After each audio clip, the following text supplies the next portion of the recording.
مسکن آنی سردرد فقط با یه خودکار. سلام و درود به همه دوستان و عزیزان، امیدوارم که همیشه حالتون خوب باشه. در بحث سردردها یه بخشش برمیگرده به معده سرد و رطوبتی و نفاخ بودن و رفلاکس و ترش کردن ها. یه بخشش هم برمیگرده به الان فصل تابستون، نور خورشید توی سر خوردن که این سردردها رو دچار میشه.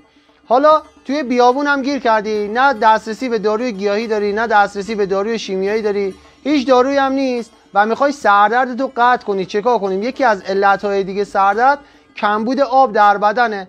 الان فصل تابستونه، نگاه ما بهتون نمیگیم که برید خیلی آب بخورید تا کمبود آب در بدنتون جبران بشه. طب سنتی میگه هر وقت تشنت شد آب بخور، هر وقت گشنت شد غذا بخور و این تشنگی در فصل تابستان بیشتره، آب باید بیشتر نوشیده بشه. در بحث رفع سردرد ببینید ما گفتیم با یه خودکار، قبلا هم خیلی وقت گفتیم ولی انقدر که سوال کردین مجدد داریم براتون ویدیوشو ضبط میکنیم.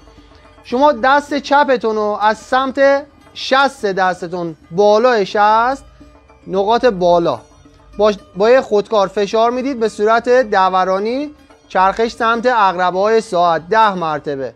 میای انگشت بعدی، یک نفر رو نیاز داری پشت دستتو نگه داره. اگه کسی نبود کمکت کنه دستتو میذاری روی زمین، روی چیزی میذاری دستتو فشار میدی، انگشتا رو فشار میدی، به این انگشت کوچیک نرسیده سردردت قطع میشه. اینا مسکنه برای جایی که گیر کردی، دسترسی به هیچ داروی گیاهی هم نداری.